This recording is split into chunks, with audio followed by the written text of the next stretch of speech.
तो फिल्म की शुरुआत होती है वेलरी से, जो एक बहुत ही अच्छी मोटिवेशनल स्पीकर है और पूरी ये दुनिया में मशहूर भी है। सबको उसकी बातों से उम्मीद मिलती है, पर वो किस तकलीफ से गुजर रही है कोई नहीं जानता। हर रात उसे डरावने ख्वाब आते हैं, जैसे कोई उसे पानी में खींच रहा हो। उसे इन सब की वजह आज तक समझ नहीं आई। खैर, इसके बाद हमें वेलरे की फैमिली के बारे में पता चलता है कि उसकी मॉम तो सालों पहले ही मर चुकी हैं। अभी उसके डैड का कुछ पता नहीं और रूबी उसका हस्बैंड है, जो उससे बहुत ज्यादा प्यार करता है। आज उसके लिए उसके गाँव से एक लेटर आया था, जिसे देखते ही उसका मूड काफी ऑफ हो गया। उसकी उदासी बढ़ गई। उसने अपनी दोस्त से मिलने का फैसला किया, पर इससे भी उसके मूड पे कुछ खास फर्क नहीं पड़ा। वो काफी दिन से अपने आप में अजीब तब्दीलियां नोटिस कर रही थी, जैसा कि उसके सर में बहुत ही ज्यादा खारिश रहने लगी थी। इस टाइम वो अपनी खारिश को कम करने वाली मेडिसिन के साथ बर्थ कंट्रोल पिल भी लेती दिखाई देती है। खैर, आज मेडिसिन लेने के बाद भी जब उसकी खारिश कम नहीं हुई तो वो परेशान हो गई और इंटरनेट पर अपनी खारिश के बारे में सर्च करने लगी। और उसे जो रिजल्ट्स नजर आए, उसे देखकर वो बहुत ज्यादा डर गई और उसने अपना लैपटॉप ही बंद कर दिया। वेलरी के साथ अब एक और भी बहुत अजीब चीज हुई। उसके घर में बहुत सारी चूंटियां थी। ये कहाँ से आई थी, कहाँ जा रही थी, वेलरी को अंदाजा नहीं था। इन चूंटियों का पीछा करते करते वेलरी को चूंटियों का बना एक पूरा घर अपने घर के अंदर नजर आता है। उसे झाँक कर अंदर देखा तो अंदर बहुत सारी चींटियां थी, जिन्हें देखकर वो डर गई। फिर अगले दिन दिखाया जाता है वेलरी को अब एक इंटरनेशनल टूर के लिए जाना था, जिसके लिए उसे बर्थ सर्टिफिकेट की जरूरत थी। उसने अपने डॉक्यूमेंट्स में देखा तो उसके पास बर्थ सर्टिफिकेट नहीं था। शायद वो उसकी मॉम के पास था, जिसके लिए वो अपनी आंट के पास गई। असल में उसे अपनी आंट से उस बॉक्स के बारे में पूछना था जो उसकी मॉम उसके लिए छोड़ के गई थी। लेकिन यहाँ पर वो अपनी मॉम की काफी बातें करने लगी, क्योंकि वो अपनी मॉम को बहुत ज्यादा याद करती थी। उसकी आंट ने उसे एक लॉकर का एड्रेस बताया जहाँ पर वो बॉक्स रखा हुआ था। वो जब उस गोदाम में गई तो यहाँ आकर वेलरी और उसकी आंट ने देखा कि वो बॉक्स यहाँ से गायब था। ये दोनों परेशान हो गई तो वेलरी की आंटी ने कहा, शायद तुम्हारे डैड यहाँ आए हो और इस बॉक्स को ले गए हो, ये भी तो हो सकता है। अब वेलरी सब कुछ छोड़ छाड़ कर घर आ जाती है और आज भी घर आने पर उसके सर में इतनी खारिश हो रही थी कि वो पागलों की तरह दोनों हाथों से अपना सर खुजा रही थी। और उसके पास बैठे हस्बैंड को भी उसकी ये आदत बहुत ही अजीब लगने लगी थी। वेलरी को अपनी इस बीमारी की समझ नहीं आती, यहाँ तक कि डॉक्टर्स को भी उसकी इस बीमारी की समझ नहीं आई। तो उसे लगा शायद उसे ये जेनेटिक इशू है, उसकी मॉम को भी होगा और अब उसे हो गया है। फिलहाल उसे अपने इंटरनेशनल टूर के ऊपर फोकस करना था, इसीलिए उसने अपने डैड से मिलने का फैसला किया। जाने से पहले उसने अपने सर पर कैप पहन ली ताकि वो लोगों के सामने अपने सर पे खारिश ना करे। वेलरी गांव में आकर अपने डैड से मिलती है, जो पहले एक सोल्जर थे लेकिन अब एक मॉन्क बन चुके थे। वेलरी ने उनसे पूछा, आप उस बॉक्स के बारे में जानते हैं जो मॉम मेरे लिए छोड़ के गई थी? तो उसके डैड ने कहा, नहीं, उसके बारे में मुझे कुछ नहीं पता। यही उसके डैड के कमरे में एक बहुत ही अजीब पेंटिंग भी लगी हुई थी। वेलरी ने जब उस पेंटिंग के बारे में पूछा तो उसके डैड ने उसे सांची नाम की एक एंटिटी की कहानी सुनाना शुरू की। दरअसल सांची एक पैरासाइट था जो इंसानों के साथ रहता था और उनकी स्पिरिचुअल पावर से फीड करता था। सांची जिस इंसान के ऊपर कब्जा कर ले, उस इंसान के साथ तब तक रहता है जब तक वो उसे पूरा खत्म न कर दे। खैर, वेलरी यहाँ पर इन सारी चीजों की इन्फॉर्मेशन लेने नहीं आई थी। वो जाने से पहले अपने डैड की चाबी चुरा लेती है और उनके लॉकर में जाती है बगैर उनके पूछे। वहाँ पर उसे वो बॉक्स तो नहीं मिला जो उसकी मॉम ने उसके लिए छोड़ा था, लेकिन हाँ, उसे उसका बर्थ सर्टिफिकेट जरूर मिल गया, जिसे लेकर वो यहाँ से जाने लगी। उसे गोदाम में एक छोटे बच्चे की रोने की आवाज आ रही थी और साथ उसे ऐसे फील हो रहा था जैसे वो बच्चा पानी में डूब रहा हो। उसने आवाज का पीछा किया तो वो एक स्टोर रूम तक पहुंची। इस स्टोर रूम के अंदर बहुत सारी केड़ियां भी जा रही थी। उसने बैठकर उन्हें देखने की कोशिश की तो उसे ऐसा फील हुआ कि जैसे पीछे से बहुत सारी बुरी सोल्स उसे पकड़ने वाली हैं। उसने अपने कंधे पे बहुत सारे हाथ फील किए। इससे पहले कि वो चिल्लाती थी, उसने पीछे मुड़कर देखा तो वो यहाँ का गार्ड था, यानी इस टाइम इसे ही हेलुसिनेशंस हुए थे। वेलरी अब घर आकर बहुत कंफ्यूज थी। आज उसके साथ जो हुआ कि पहले कभी नहीं हुआ था। वो अपने डैड के लॉकर से जो सामान लाई थी वो उसे देखने लगी।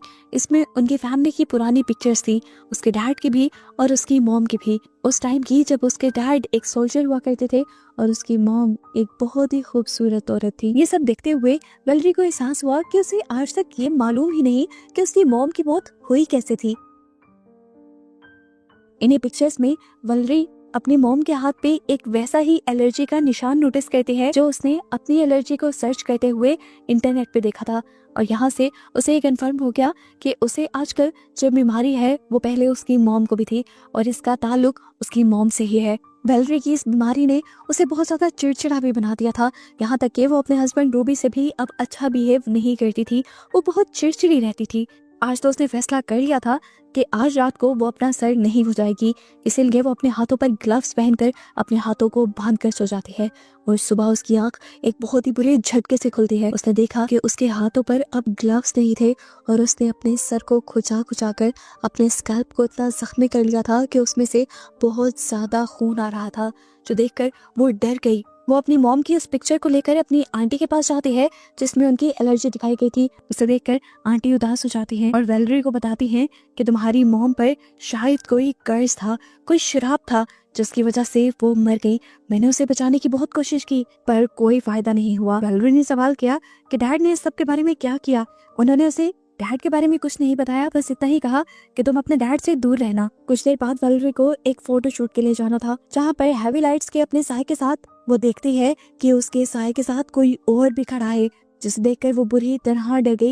लेकिन उसने यहाँ पर किसी को भी अपनी फीलिंग एक्सप्रेस होने नहीं दी। वो अब घर आ गई और घर आकर भी वो सर कुचा रही थी। उसने अपने सर में इतनी खारिश की कि खून निकल आया और इस खून को रॉबी ने भी नोटिस कर लिया। उसने यहाँ रॉबिन से झूठ बोल दिया कि नहीं, ऐसा कुछ नहीं है। वेलेरी इस चोट को लेकर तो कोई बहाना बना देती है और जैसे ही मेडिसिन वाली दराज खोलती है तो वहाँ पर उसके हस्बैंड को उसकी बर्थ कंट्रोल पिल्स दिख जाती हैं, जिसे देखते ही उसके और रूबी के दरमियान में लड़ाई होना शुरू हो चुकी थी।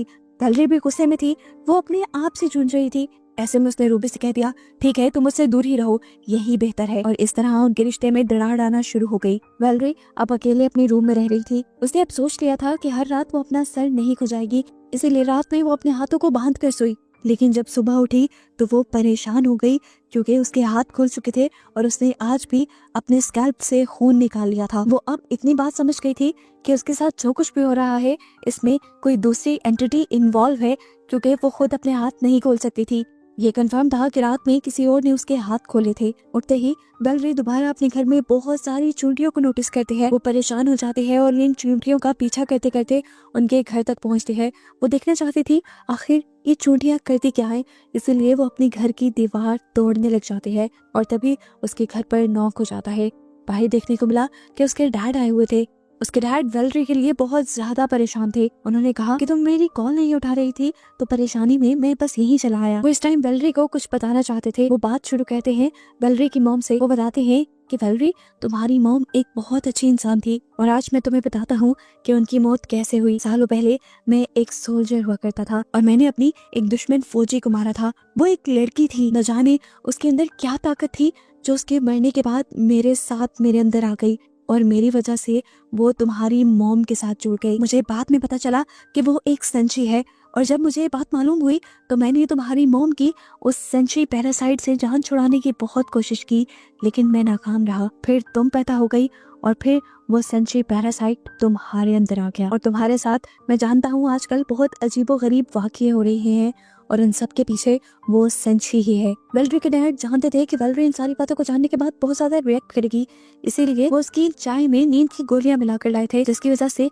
वेलेरी वहीं पर सो गई और जब उठी तो उसे फौरन वो सारी बातें याद आई और वो अब अपनी मॉम की मौत के बारे में सर्च करने लगी। उसे अपने घर में बहुत सारी अखबार की कटिंग और चीजें मिलती हैं जिसमें ये साफ लिखा था कि उसके डैड ने ही असल में उसकी मॉम का मर्डर किया था। ये सुनकर वो टूट गई। अचानक बारिश शुरू हो जाती है। वेलेरी अपनी घर की खिड़कियां बंद करने के लिए जब ऊपर जाती है तो उसे खिड़की के बाहर अपनी मॉम की परछाई नजर आती है। उसे वो दिन वो सब कुछ नजर आने लग जाता है जिस दिन उसकी मॉम की मौत हुई थी। उसने देखा कि उसकी मॉम तड़प रही थी और उसके डैड उसे जबरदस्ती पानी में डुबो रहे थे और ऐसे ही उसकी मॉम की मौत हो गई थी। जैसे ही वेलेरी को अपने डैड का ये घिनौना चेहरा नजर आता है तो वो फौरन अपने डैड के पास अपनी मॉम का बदला लेने के लिए पहुंच जाती है। उनके घर जाकर वो एक एक सामान बिखेर देती है और अपने डैड से पूछते हैं आखिर क्यों मारा आपने मेरी मॉम को। उसके डैड कहते हैं मैंने तुम्हारी मॉम को नहीं मारा, मैं तो उन्हें बचा रहा था उस संची से, लेकिन वो संची बहुत ज्यादा स्ट्रॉन्ग था और मैं हारता रहा, तुम्हारी मॉम मर गई उस संची से ही लड़ते लड़ते। लेकिन वेलेरी को अब उनकी बातों पे यकीन नहीं था। उसके डैड ने उसे बताया तुम्हारी मॉम असल में तुम्हें इस संची से बचाना चाहती थी और इसी चक्कर में उन्होंने अपनी जान खुद ही ली थी, लेकिन मरने के बाद भी वो अपने मकसद में नाकाम रही। वो तुम्हें उस संची से नहीं बचा सकी और अब वो संची तुम्हारे साथ है और तुम्हारी जान बचाने के लिए उस संची का खत्म होना बहुत जरूरी है। अब ये बातें वेलेरी को डराने लगी थी। वो अपने डैड को यहीं छोड़कर वापिस घर चली जाती है। अगले दिन उसका सेमिनार भी था, उसकी लाइफ का सबसे बड़ा सेमिनार, एक इंटरनेशनल टूर। वो नहीं चाहती थी कि सबके सामने उसका मजाक बने, वो सबके सामने अपने सर को खुजाए, इसलिए उसने अपने सर पे एक कैप पहन ली। उसका शो शुरू हो गया। यहाँ पे बहुत सारे लोग आए हुए थे और रेटिंग बहुत ज्यादा थी। उसने स्टेज पे एक लड़की को बुलाया और अपनी स्पीच शुरू की। उसने लड़की को शीशे के आगे खड़े करके लोगों से कहा कि जब तुम अपने अंदर के असल को नहीं पहचानोगे तब तक तुम कुछ नहीं कर सकते। ये बातें करते हुए वो ना चाहते हुए भी अपनी कैप के अंदर से अपने बालों को खुजा रही थी। इस टाइम उसे स्पीच करते हुए शीशे में उस औरत की परछाई के साथ अपने पीछे भी खड़ी एक और परछाई दिखाई दी। इस परछाई को देखकर वो डर जाती है क्योंकि उसे पता था कि ये संशय ही है। आज उसे देखकर, उसकी सच्चाई जानकर वो बहुत ज्यादा खौफ में आ चुकी थी, यहाँ तक कि वो नीचे गिर गई। वो तड़पने लगी, अपना सर खुजाने लगी और सभी लोग उसकी ये हालत देखकर पागल से हो गए। वेलेरी अब और अपना तमाशा नहीं बनाना चाहती थी, इसीलिए वो स्टेज छोड़कर भाग जाती है और अपनी गाड़ी में जाकर बैठ जाती है। घर आने के बाद भी वो लगातार अपने सर को खुजाती जा रही थी। उसने अपने सर में इतनी खारिश की कि उसके सर में एक सुराख हो गया जिसके अंदर उसने उंगली डाल दी। उसकी उंगली ब्रेन से टच होने की वजह से उसका ब्रेन डैमेज हो गया और उसको सब कुछ समझ आना ही बंद हो गया। वो वहीं पर बेहोश होकर गिर गई। शुक्र था कि घर पे इस टाइम रॉबी था, जिसने उसकी इस खराब हालत को देखते हुए उसे हॉस्पिटल पहुंचा दिया। वक्त पर हॉस्पिटल पहुंचने की वजह से वेलेरी की जान तो बच गई, लेकिन अभी वेलेरी के ऊपर एक बहुत बड़ी मुसीबत थी।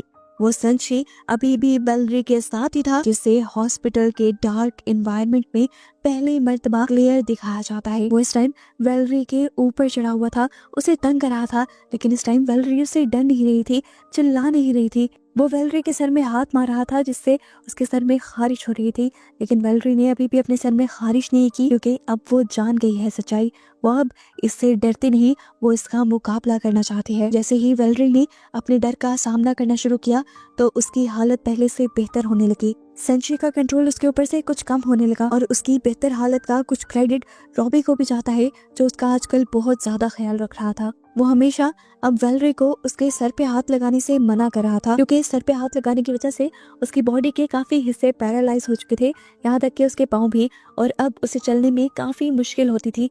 वो नए तरीके से चलना सीख रही थी। अब सोते हुए वेलेरी अपने सर में खारिश न करते, इसीलिए रॉबी ने उसके हाथ बांध दिए, लेकिन जब वो सुबह उठा तो देखा कि उसके हाथ खुले हुए थे। वेलेरी ने अपने सर में खारिश भी की हुई थी। उसके पास एक सीजर भी थी, जिसे देखकर रॉबी को लगा कि उसने अपने हाथ खुद ही काटे हैं। उसे गुस्सा आ गया ये देखकर कि वेलेरी खुद ही ठीक होना नहीं चाहती और वो फजूल में ही उसके ऊपर इतनी मेहनत कर रहा है। वेलेरी ने उसे समझाने की कोशिश की कि ये सब उसने नहीं किया, ये संशय ने किया है, लेकिन वो उसकी एक सुनने को तैयार नहीं था। रॉबी अब गुस्से में उसे छोड़ गया था। वेलेरी बिल्कुल अकेली पड़ चुकी थी, वो हार रही थी, उसे किसी के सहारे की जरूरत थी, इसलिए वो अपनी ही मोटिवेशनल वीडियोस देखने लग जाती है, जिससे उसे काफी सहारा मिलता है।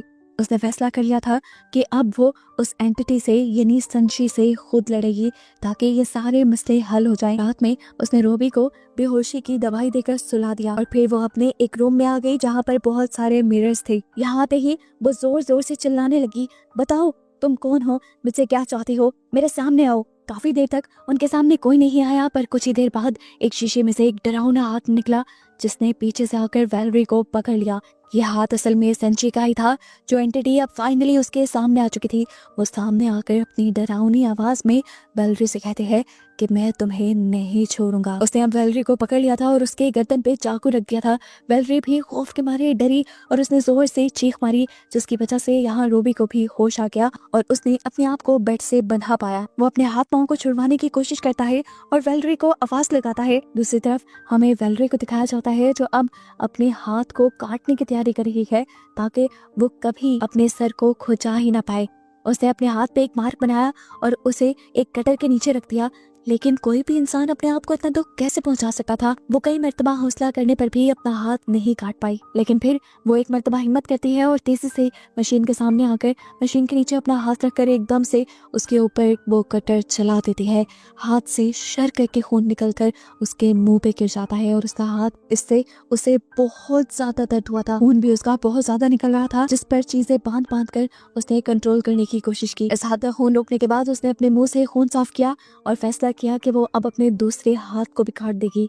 अभी वेलरी ये सोच रही थी कि एकदम से उसके पीछे संची आ गया, जिसने उसे पीछे से पकड़ लिया। और इस मर्तबा वेलरी उसके ऐसा करने से भी नहीं डरी। संची ने उसे डराने के लिए बोला कि मैं तुम्हें खा जाऊंगा, तुम्हारा कतरा कतरा खून पी जाऊंगा। वेलरी उसे बातों में लगाए रखती है और अचानक से उसका हाथ उसी कटर के नीचे कर देती है, जिस कटर से वो अपना दूसरा हाथ काटने का प्लान कर रही थी। यहाँ से आने वाली ऐसी आवाजें सुनकर रॉबी परेशान हो रहा था। यहाँ वेलरी पूरी तरह संची से लड़ने के मूड में थी। हाथ काटने के बाद उसने वो मशीन ही उठा ली और उससे इस संची के ऊपर हमला करना शुरू कर दिया। उसे लग रहा था कि ऐसा करने पर संची मर जाएगा, लेकिन ऐसा नहीं हुआ। संची के जितने हिस्से उसने काटे थे वो रीजनरेट होने लगे, यानी दोबारा से पैदा होने लगे। और अब वेलरी जब ये सब देखती है तो वाकई उसे डर लगने लग जाता है और वो यहाँ से भागने की तैयारी करने लगती है। वो इससे बचने के लिए वहां से भागने की ही कोशिश कर रही थी कि संची उसके ऊपर आ गया और उसने कहा कि अब मैं तुम्हें नहीं छोड़ूंगा। तो वेलरी ने उसे कहा कि अब कोई बचेगा भी नहीं। ये कहते हुए ही वो अपने आप को घसीटते घसीटते पानी के अंदर ले गई और उसने पानी के अंदर जंप कर दिया। वेलरी के पानी के अंदर कूदते ही संजय भी उसके साथ पानी के अंदर कूद जाता है, लेकिन पानी उसका सबसे बड़ा दुश्मन था। वो इस पानी के अंदर तिलमिलाने लगा और वेलरी उसका हाथ पकड़कर उसे वहीं रोकने की कोशिश में लग गई। और आज उसे समझ आया कि क्यों उसकी मॉम उस दिन पानी में कूदी थी।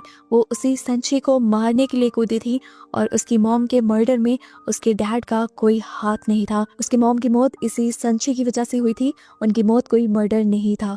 यहाँ दिखाया जाता है कि रूबी किसी तरह अपने आप को छुड़वा कर बाहर निकलता है तो वेलरी को पानी में डूबता हुआ पाता है और जल्दी से पानी में जंप करते हुए उसको बाहर निकाल लेता है। बाहर निकलते हुए हम उसके हाथ में एक छोटे से काले बच्चे को देख रहे थे।